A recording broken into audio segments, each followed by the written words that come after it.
this isn't rocket science that we're talking about when it comes to some of these teams. I think some of these teams are overvalued and undervalued, and I'm not saying Illinois is either one of these, but clearly, according to some of these voters, they are.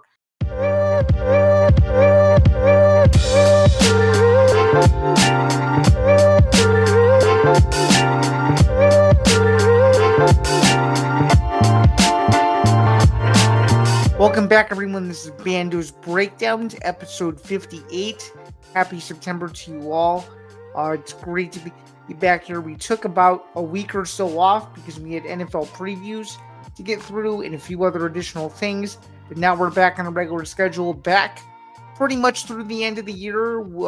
Thanksgiving is going to be a little bit jumbled, but we'll figure it out when we get there, as that episode in particular will more than likely drop on Black Friday or maybe even a little bit before. Again, programming changes that are to come, so don't want to get too deep into it over something that we don't need to worry about for a bit. But figured I would introduce you guys. Happy fall to everyone. We're in September now, just surpassed Labor Day weekend, if you will, and it's officially football season. So excited to give you guys a bunch of content this week. Of course, starting with this show. Before we get into the show, though, just a few quick reminders. Please be sure to like, follow, and subscribe to the Empty the Bench Podcast Network. It would be very much appreciated if you guys did so. As well, on social media, you can follow the show at Bando's Breakdown.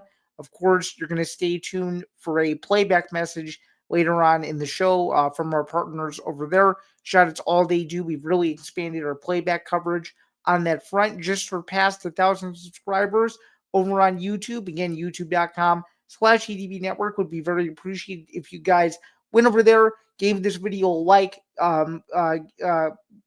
hit the subscribe button, and of course hit the notification bell. That way you don't miss a single episode of this show or any other show across the network, including Forever Power 5, which is back in full force. Football Forecast, which dropped a little while ago at the time that this is coming out, and every other show across the network as well. We're really firing on all cylinders there. And of course, the return of the MMA Outsiders, which is now being simulcast on YouTube via Playback. So just a shout out there for that. And shout out to my brand new co-host, Jack Gold. Very excited to work with him moving forward. Of course, you can listen to Bando's Breakdowns wherever you get your podcasts, Spotify, Apple Podcasts, Acast, and so much more. Very, very simple. If you guys don't already know, you can add me to your RSS feeds, which means, simply put, type in Bando's Breakdowns on your podcast platform of choice, add it to your RSS feed, and of course, by doing so, you will not miss a single episode of this show moving forward when it releases every Friday afternoon. And of course, if you've never seen me before, my name is Zain. I'm a sports journalist and an ETB Network co-host, doing a lot of different things across a lot of verticals, including college football, college basketball, combat sports, dabbling into the WNBA a little bit, and so much more. So, of course, if you want to check out my work, all of the links are in my bios. All of the necessary links and all of the outlets that I write for are self-explanatory there. So stay tuned for all of my written work, as well as my on-camera video content over here as well. But that's just a brief intro about myself if you don't already know who I am. So shout out to all you guys that support me on both fronts, but especially this show. Okay. That's going to do it for the housekeeping items for episode 58. Let's get into the show itself and what we're going to be discussing today, because we have a lot to get into. Zain's overview is kind of a pretty big overview. We're going to do a lot of different things. We're going to be talking mostly about college football, a lot of week one takeaways. We'll get into the Western Illinois recap, how Illinois looked this past Friday in Champaign. I was in attendance for it. My overall thoughts on the game, how I thought Luke Altmaier fared in his first start of the season, how the defense looked, and of course, what I think of the Duke game and everything that's going to go into it. That's going to be very, very interesting as well. I'm looking forward to talking about that. We're also going to preview UFC Paris. We're going to talk about a new change to the NFL RedZone channel, which restarts this upcoming Sunday, and a bit of a controversial change that I think most people won't like, even though a certain employee of ESPN was greatly defending it for obvious reasons. So we'll talk about that. We're going to talk about some boxing briefly as well and a few other things. So strap in. Should be a good show. Thanks again for tuning in. I really, really appreciate it. All right. So moving away from Zan's overview and jumping into the show, just wanted to give a quick thank you to Lee Corso for all of his years of service on College Game Day. He is the vocal point legend of this program. There will never be anybody like him ever again. His headgear picks record is very impressive. His entire pick slate for his final episode ever was undefeated. Again, just wanted to give a quick shout out to the legend that is Lee Corso. He made my Saturday mornings very, very eventful, not knowing which headgear he was going to go with for that week's pick. Just everything about him was unbelievable. You knew that he had a sense of authority that nobody else on the desk had. An absolute legend. Probably doesn't understand most of the outpour of support because he's not on social media, but it's clear that Kirk Herbstreit has done a masterful job of keeping Lee Corso informed about how many people truly adore him, truly look up to him, and just marvel at the fact that he was truly one of the biggest voices of the college football spectrum for a long, long, long, long time. And he will be greatly missed. So I just wanted to say, on behalf of this show, and on behalf of myself, thank you, Lee Corso, for all that you did to serve the college football fan well. He will be missed for sure. It's a huge part of that show that's no longer going to be there. So the end of College Game Day this coming Saturday, as to how it's going to work, is going to be very different. But I guess it's the beginning of a new era, and all good things must come to an end at some point. So speaking of college football, let's talk about it. Week 1. What exactly happened? Well, a lot happened. We'll go into a quick summarization of it because I've kind of beat a dead horse with it on other segments that I've done about the first week in college football. So let's get into it. So Saturday, obviously, had some madness. Ohio State knocks off number 1 Texas to become the new number 1 team in this week's Associated Press poll. So that was a huge upset there. 14-7 in Julian Sands' first ever collegiate start. Of course, the game was in Columbus. The atmosphere could not have been more electric. And overall, just a very, very exciting win for the Buckeyes as they get their season off on the right foot. Ohio State hosts Grambling State this Saturday in a game that's almost a guaranteed win. That'll be on Big Ten Network this Saturday as well. Penn State throttled Nevada. That was impressive as well. They'll also be on Big Ten Network this week. So the number 1 and number 2 teams in the nation are going to be plastered all over the Big Ten Network airwaves. That's a rarity. That usually does not happen this early in the season. So shout out to Big Ten Network for getting both of those games.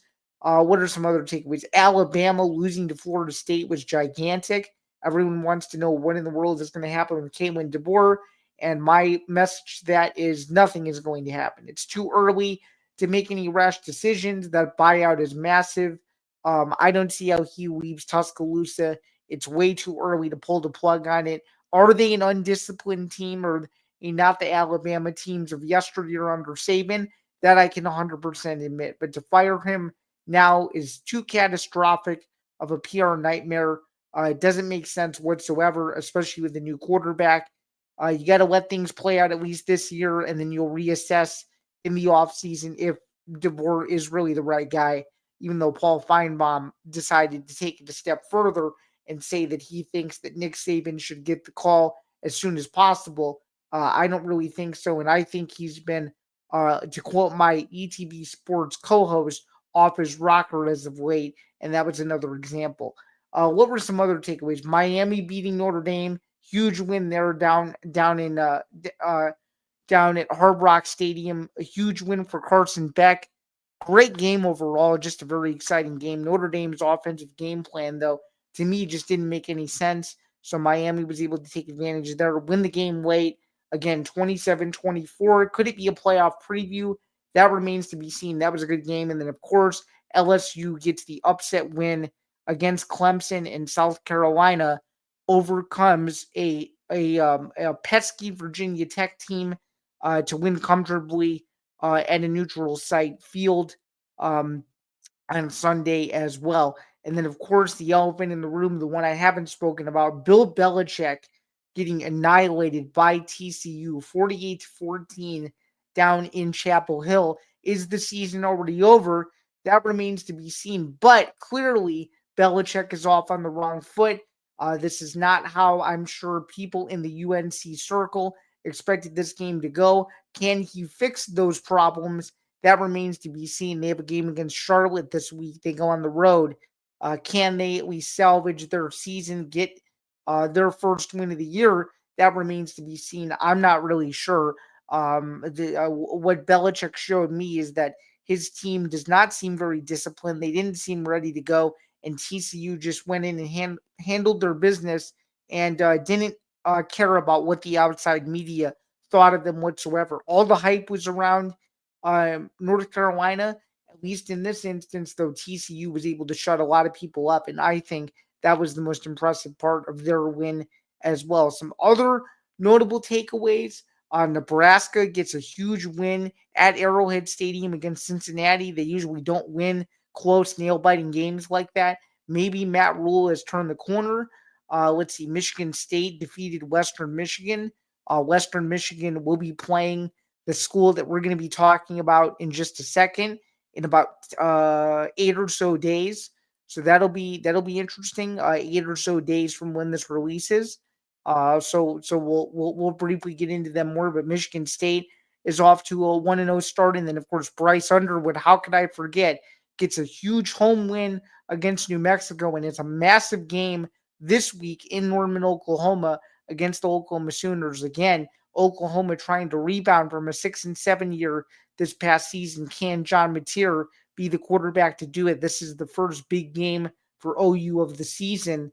That'll be interesting as well, and that's a huge game for Michigan to see if Underwood can get his first ever collegiate road win to begin the year 2-0. So exciting stuff there for the Wolverines. A few other notable takeaways. Barry Odom gets his first win as Purdue coach. Nico Iamaleava does not play well whatsoever in his week 1 debut for UCLA. They got absolutely trounced in their loss to Utah. That was a horrible, horrible game. USC puts up 73 points. That was very impressive. They beat a team that had never played in the FBS before. So congratulations to Lincoln Riley on his first win of the season. Northwestern gets trounced by Tulane. A lot happened this past weekend, but a chaotic weekend leads us into the recap that I've wanted to talk about now for a little over a week and a half. So let's get into it. I went down to Champaign and watched Illinois take down Western Illinois 52-3 in a huge opening day win for Bret Bielema. This was good enough to move Illinois to number 11 in this week's AP poll, jumping up one spot from their preseason slot of number 12. Luke Altmaier looked really good. He went 17 of 21 for 200 plus yards and a couple touchdowns. Some very impressive feats for the offense in this game. Tanner Arkin found the end zone. Justin Bowick found the end zone twice. Hank Beatty had a punt return touchdown. Broke Red Grange's all-purpose yard record of 133 yards. So shout out to Hank Beatty for that. The defense played well. Gabe Akis had 2 sacks in this game. Overall, it was just the fundamentals that Illinois needs to clean up. The offensive line was not very good in this game, particularly running the football. They had some holes for sure. The defensive backs got burned a few times. But you have to understand, it's week 1. They dominated Western Illinois. They did what they needed to do. This is a game where it's not going to mean anything as the year goes on. But to establish a pattern of this is the expectation every single week. Illinois, you should be thinking to itself, this is the expectation every single week. We need to not only go in and improve to not just ourselves, but the rest of the country that we are a legitimate team. I mean, let's talk about this for a second. RJ Young completely dismissing Illinois in his first unofficial week 1 post week 1 rankings, ranking Illinois at number 16 after nearly winning the game by shutout. How does that make any sense? whatsoever. They were number 11 in the literal poll. How can you rank them lower than what they're already at in the literal poll? And I can understand there were some impressive wins this weekend, but to me, if you get even more impressive than scoring 52 points at home on a team that I think Bielema going into it, gave a ton of respect to Western Illinois for. They're a rebuilding program of sorts, but at the same time, it's like, what are we doing discounting these teams to where the literal poll has them higher than how you rank them? To me, it doesn't make sense. And then I'm not going to call anybody out, but some of these AP polls that had Illinois lower than where they should have been, to me, is just crazy. Thankfully, the literal AP poll got it right. Like, I think they should have been in the range that they were, but some of these other polls, people ranking them lower than how they should, people discounting them going into this Duke game. And we're going to talk about the Duke game in just a minute because this Duke game is going to be massive for the remainder of Illinois season. This is a huge game. Some I've seen it dub a measuring stick game. Another person that I spoke to called it the game of the year. So we're gonna get into how big this game really is.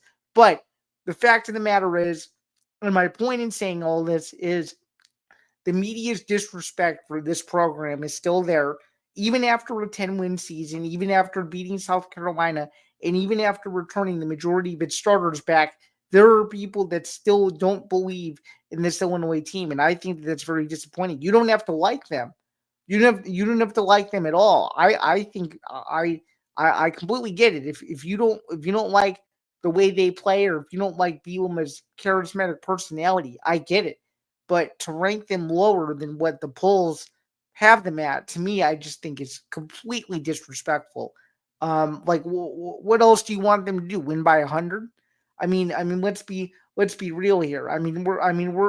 This isn't rocket science that we're talking about when it comes to some of these teams. I think some of these teams are overvalued and undervalued, and I'm not saying Illinois is either one of these, but clearly, according to some of these voters, they are.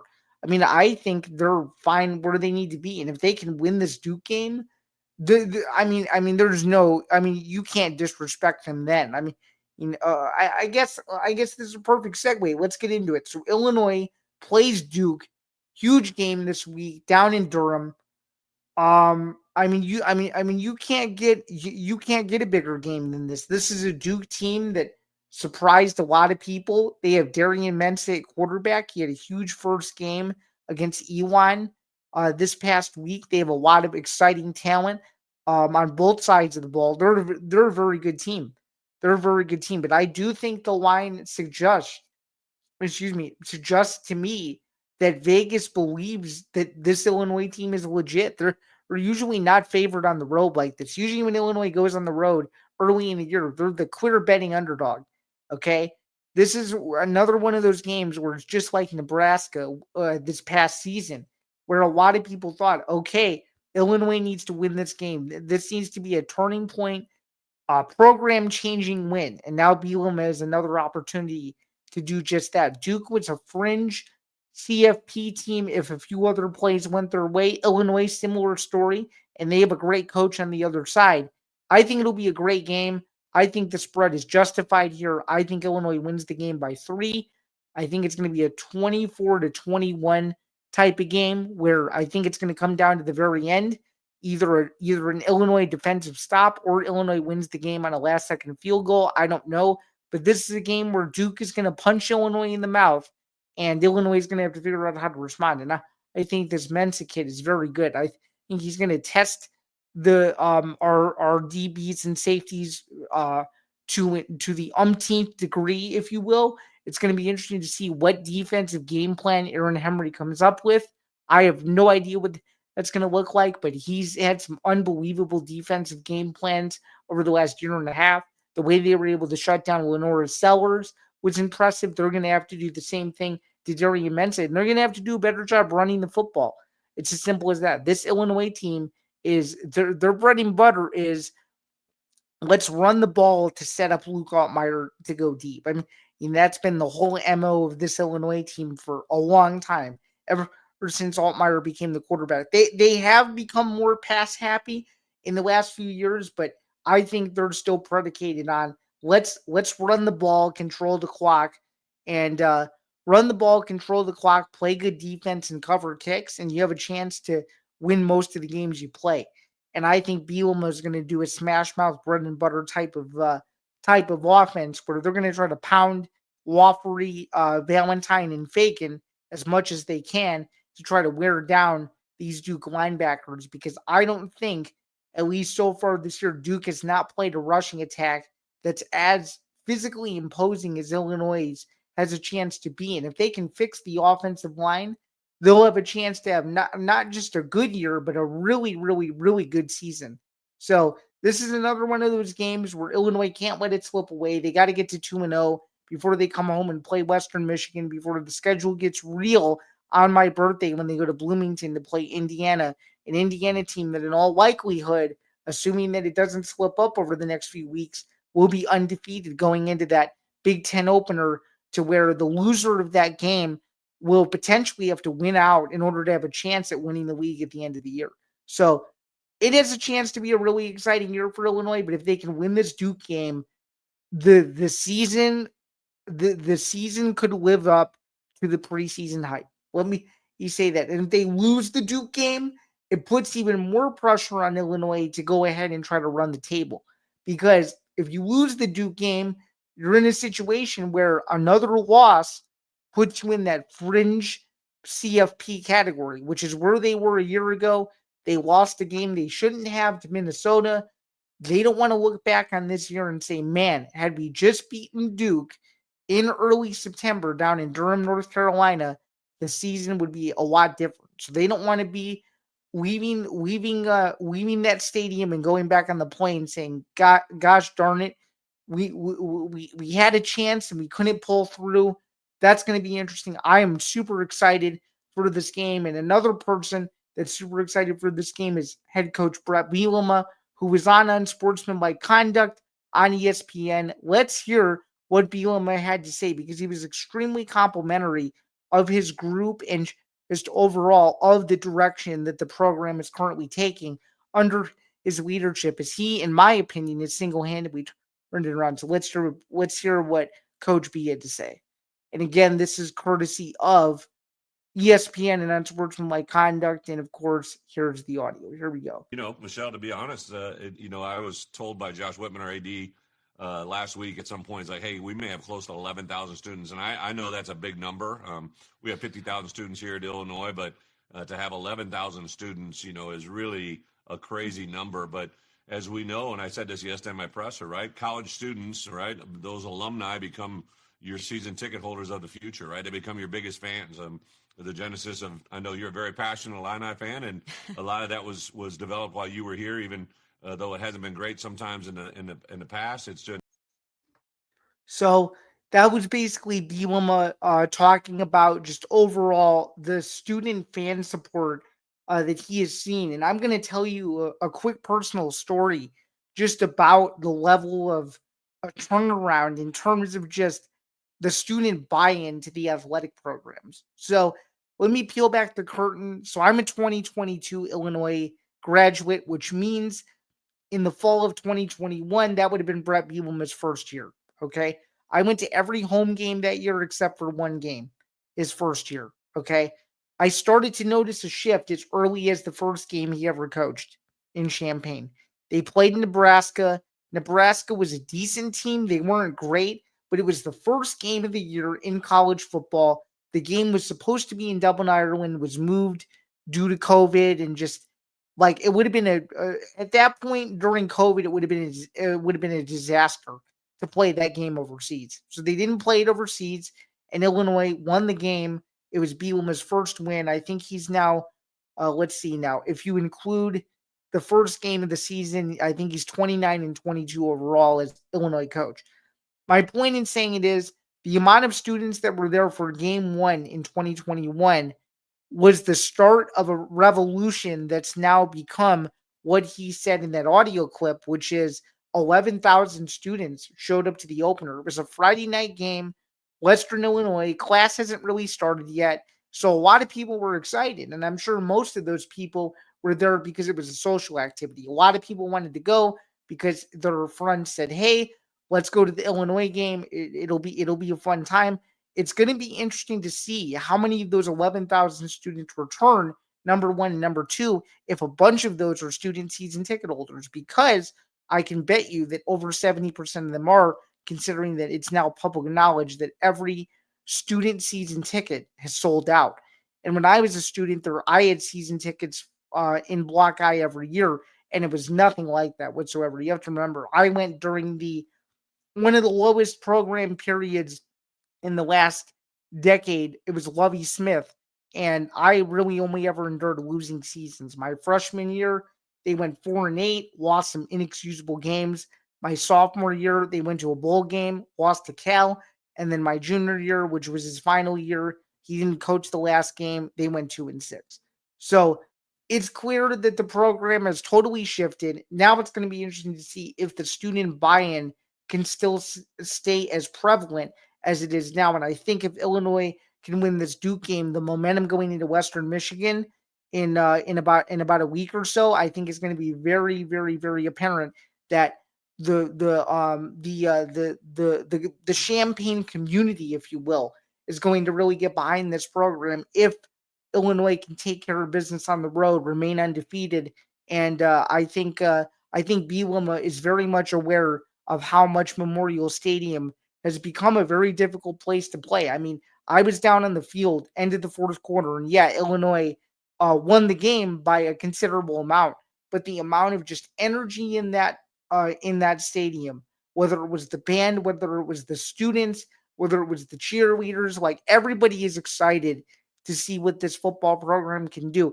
And I actually think it makes the college football experience significantly better when someone, either as a student or as an alumni, decides to either go to school there, or is currently in school there, or decides to go back, because it just goes to show that people care. And I think when you have a good football team and you are an alumnus, it makes you feel a little bit more proud of your school. It certainly makes me feel proud because I didn't know when this turnaround was going to happen, but it's clear that it seems like he's the right guy for it. It's clear that he said all the right things, and now everything is paying off as such, and it's really, really great to see.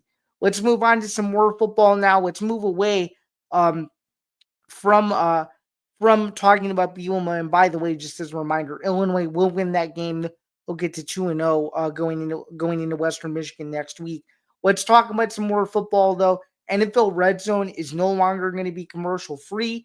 Scott Hansen confirmed it on the Pat McAfee show on Wednesday. This is very disappointing. I've been a longtime NFL RedZone watcher since 2011. I was really surprised to hear this news. I was hoping that somehow, some way, this would be the last year without commercials, but there will be select commercials. It'll be interesting to see where the commercials will take place, but it's just good to know that hearing the words NFL Red Zone means NFL football is slowly but surely returning, and hopefully people will get used to it, and hopefully the commercials at the very least are minimal and not constant, meaning not every 10 minutes or every 20 minutes. Maybe it's every hour, hour and a half. Again, Scott Hansen doesn't have control over it, so he'll let the audience know when things are going to commercial, but it is happening. NFL Red Zone no longer commercial free. And I see a lot of people blaming ESPN. ESPN is to blame to an extent, but anybody blaming Scott Hansen is wrong to do so. And that's my 2 cents on that.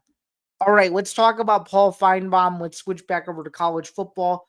Paul Finebaum had a caller go viral after Alabama's loss to Florida State, and this call has to be one of the most iconic calls into a radio show I have ever heard. And of course, this is courtesy of the Paul Finebaum show and the SEC network. And I just think it's hilarious, too, that it's clear Paul Finebaum, I give him a lot of crap, but it's clear to me that he has become, in a sense, the voice of the fan, and I have to give him credit for that. As a few major college football pundits, you don't really get that vibe from them, but it's clear though that that he's done his due diligence, and it's clear that he let this guy talk, and this guy was a quintessential what you would picture an Alabama fan or an SEC nerd to be, which I just thought was unbelievable. Very, very well played, and one of the more fun radio call-ins that I've heard in quite some time. So let's hear this again. This is courtesy of the SEC Network. Let's tune into this. This is a football nightmare, brother. The Gus Bus wheels do go round and round. Round and round over by Candy Ass. That's where they went round and round. I'm not saying that I hate your ass, but if you was on life support, I'd pull the plug and charge my phone. You're about as popular as a bonus track on a Yoko Ono album right now, dude. Nobody likes you. You are an outsider. You couldn't inspire a chicken to cross the road if there was a hen on the other side looking like Megan Fox and some Daisy Dukes. Get the hell out of town. So, first off, it's just unbelievable. It's clear the Alabama fans were pissed off. Nobody likes Kalen DeBoer. He's publicly number one in Tuscaloosa. This is going to be hilarious to see if more and more people continue to turn on this guy, because I thought this call was just awesome. People are fed up, and I think this is great. And the reason why I'm going to tell you this is great is because these SEC nerds, and that's what I'm going to call them, and this is no disrespect to the SEC, but I'm just going to admit it. I have a bias towards the Big Ten. I'll be the first to admit that here. So whenever the SEC continues to slip up, it just makes me laugh. This was to me the pinnacle of that in my and I guess my comedic spirits to be able to come on here and talk about this, because this was just purely awesome. It's clear that these people have been so brainwashed by just success year after year after year that when they finally have something bad happen to one of their beloved teams, because they have no professional sports teams down there, it's like the sky is falling. It's just like when, people in Los Angeles wake up in the middle of the summer and they quickly figure out that, oh, shoot, the temperature today is 64 degrees. Let's hide into our house and not go outside and enjoy the weather. When people in Chicago, when it's 65 or 70 degrees here, we love it because that finally means we've avoided the heat wave that occurs almost every summer. So I think it's just interesting. The dynamics of college football from the north to the south could not be more prevalent in this example. And I'm so glad that Paul Finebaum let this guy talk, because sometimes Paul Finebaum gets in his own way and interrupts callers, and that's what turns me off from his show. But this call was so funny that even that little snippet to me just clearly indicates the disappointment and the vitriol and just the overall just disgusting nature of what is clearly going on in Tuscaloosa, which is a broken football program with more than likely the wrong coach leading it. But again, as I said earlier in the show, that remains to be seen. Let's talk about our good old king, StreamEast.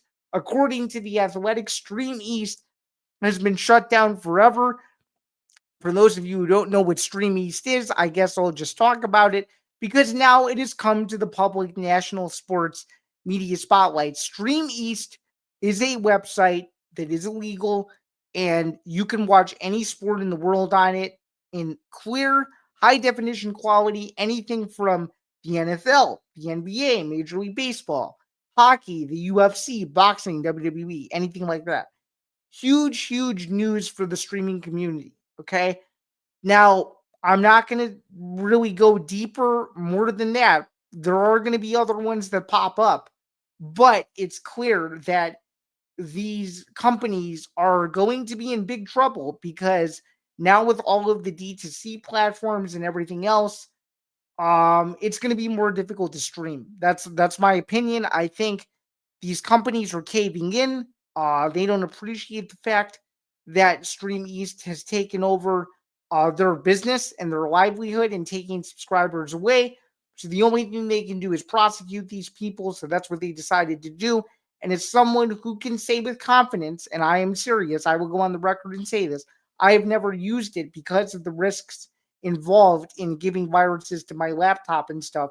So I choose to not use it. But for the people who do, you're going to have to find some other alternatives or spend some money to be able to watch your favorite teams. So just something to bear in mind there. One more before we take a break. New York Ric, who's part of Ariel Helwani's show every single week, made a crazy prediction that he believes that Jake Paul will knock out Gervonta Tank Davis.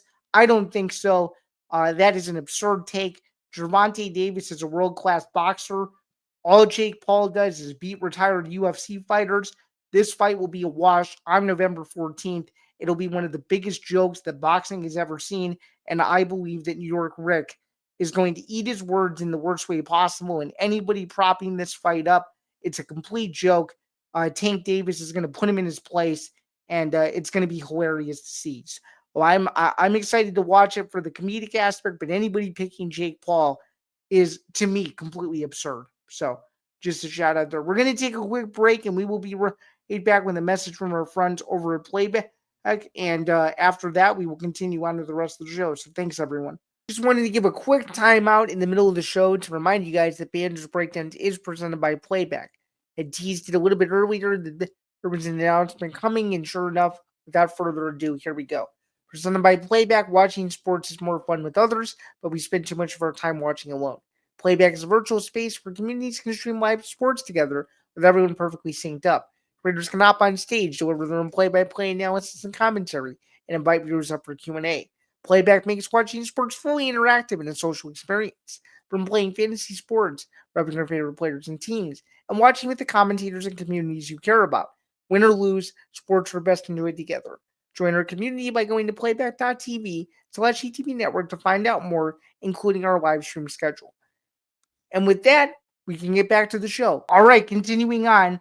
And again, that was a message from our friends over at Playback, Bando's Breakdowns, and every other show across the network is presented by Playback. So shout out to them for all that they do. Let's move on to the end of the show. Let's talk about the UFC now. UFC Paris, huge event this weekend. The UFC schedule is back on track to begin the month of September.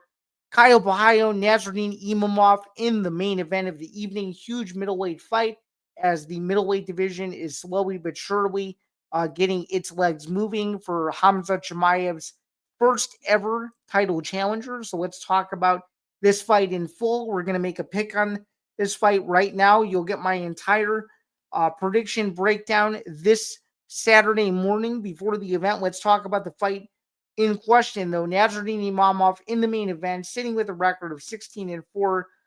A winner of 4 out of his last 5 with 1 no contest. He's a plus 110 underdog.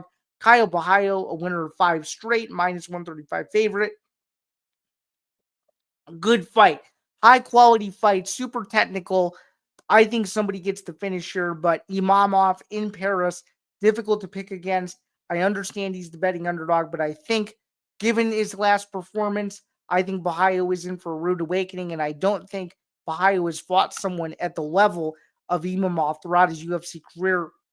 It's a big spot going into enemy territory. I don't exactly know how it's going to play out, but what I do know is that it's going to be a very exciting fight. It is a chance to be fight of the night. I really like Imavov to get this fight done in the 3rd round. I think he gets it done via TKO. I think it's a very competitive fight, back and forth. It'll remain on the feet for most of it, but Bahio, to me, I think has still yet to really get tested in the UFC, and I think Imavov is going to be the guy to do it. And again, if this fight wasn't in Paris, if this fight was in a neutral site, we'd be talking about a different fight here. But I think given the advantage, France versus Brazil, it's hard to pick against the hometown guy here. Give me Imavov to get the win. It's a 14-fight card with an afternoon start for the main card, only on ESPN+. That is UFC Paris. We went 30-18 for the month of August. We're hoping for a bit of a better September as we are over the 200-plus win mark on UFC predictions. So shout out to all of you guys that take a look at my picks every week. We're hoping to do a little bit better than how we did on Shanghai a couple weeks ago, going 500 at 6-6. So that is UFC Paris. Let's move on. I know as we wrap up the end of the show here, the Bears play the Vikings on Monday Night Football. I like the Bears to get the job done here. I think this is a statement win for Caleb Williams and company. Huge, huge game overall. I'm excited to see how he does. It's Monday night under the lights. Ben Johnson's first game as the Bears head coach. taking on the hometown favorite in J.J. McCarthy. Shout out Nazareth Academy High School. But it should be a great game. I really do like the Bears to get this done here. I think it'll be a close game, between a 4 and a 7-point game. And I think Williams throws a couple touchdowns. I think Roma Dunce finds the end zone. I actually think the Bears make it a defensive touchdown in this game as well.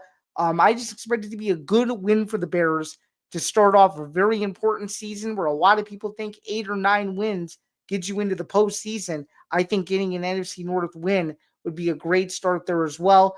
You will get my full-on NFL predictions on the football forecast, which actually released earlier today, including this prediction as well. But I do like the Bears to get the win. I do like the Bears to cover the spread, and I think it'll be a great way to start the season for Chicago, a team that has been starving for a winner for quite some time. And I think this year, 2025, will be the year where things begin to turn around.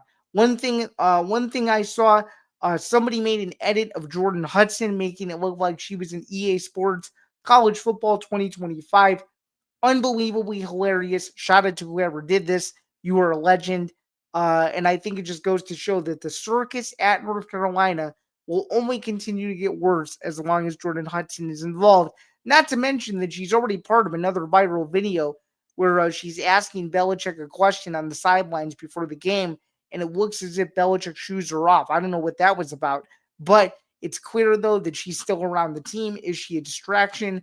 That remains to be seen, but it's just very, very strange how so many things are going on within the program, and I don't know if they're being swept under the rug, but it's clear that people are either disenchanted, don't care, so they just let them do whatever they want, or it's so bad to the point where it's so bad to the point where it's only a matter of time where something worse happens. So it remains to be seen as well. And of course, let's briefly talk about this Vanderbilt lawsuit here. I think it's good for college sports. I mean, it's clear that players need more accountability just because of how much the space continues to grow with NIL and that sort of thing, and just how these players are really being, categorized almost as, employees, given that they can earn money now because of their name, image, and likeness. And I think I'm just gonna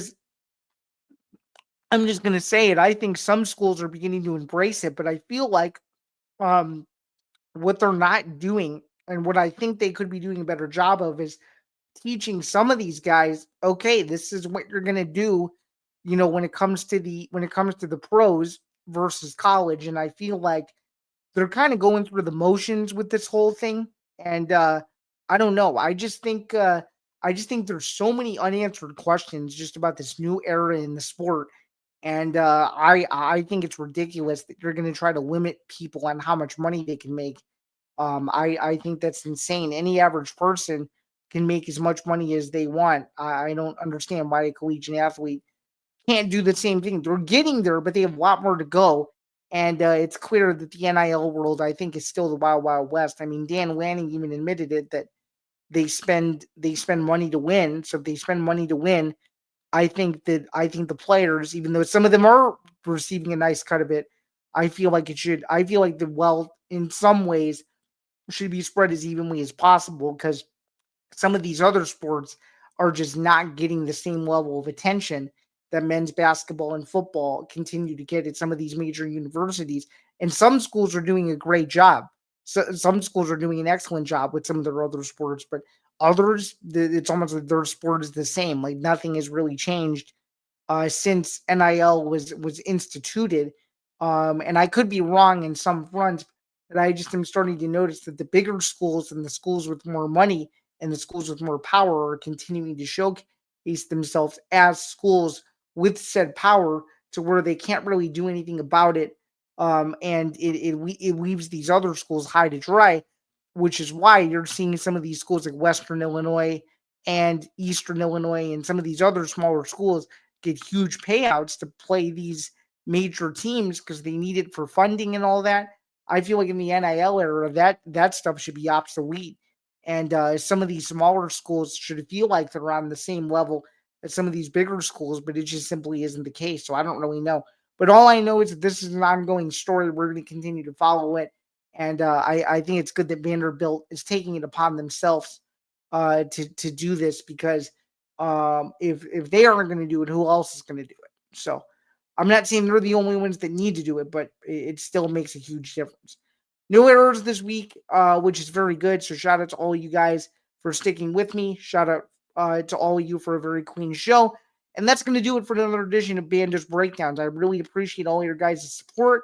Let's run through a few more quick reminders. Listen to Bando's Breakdowns wherever you get your podcasts. Again, this is episode 58. If you are watching on the video-only side, be sure to listen to me. Spotify, Apple Podcasts, Acast, wherever you get your shows, be sure to add me to the RSS feed. It would be greatly appreciated if you did so. Again, super important that you guys do that. And of course, if you can, give me a 5-star review, because that tells me that you like the show, you want me to continue making more content like this, and it also gives me some inspiration to maybe up the either the quality in production or just overall the either the possible guests that I'll have on in the future. All of it correlates, all of it adds up.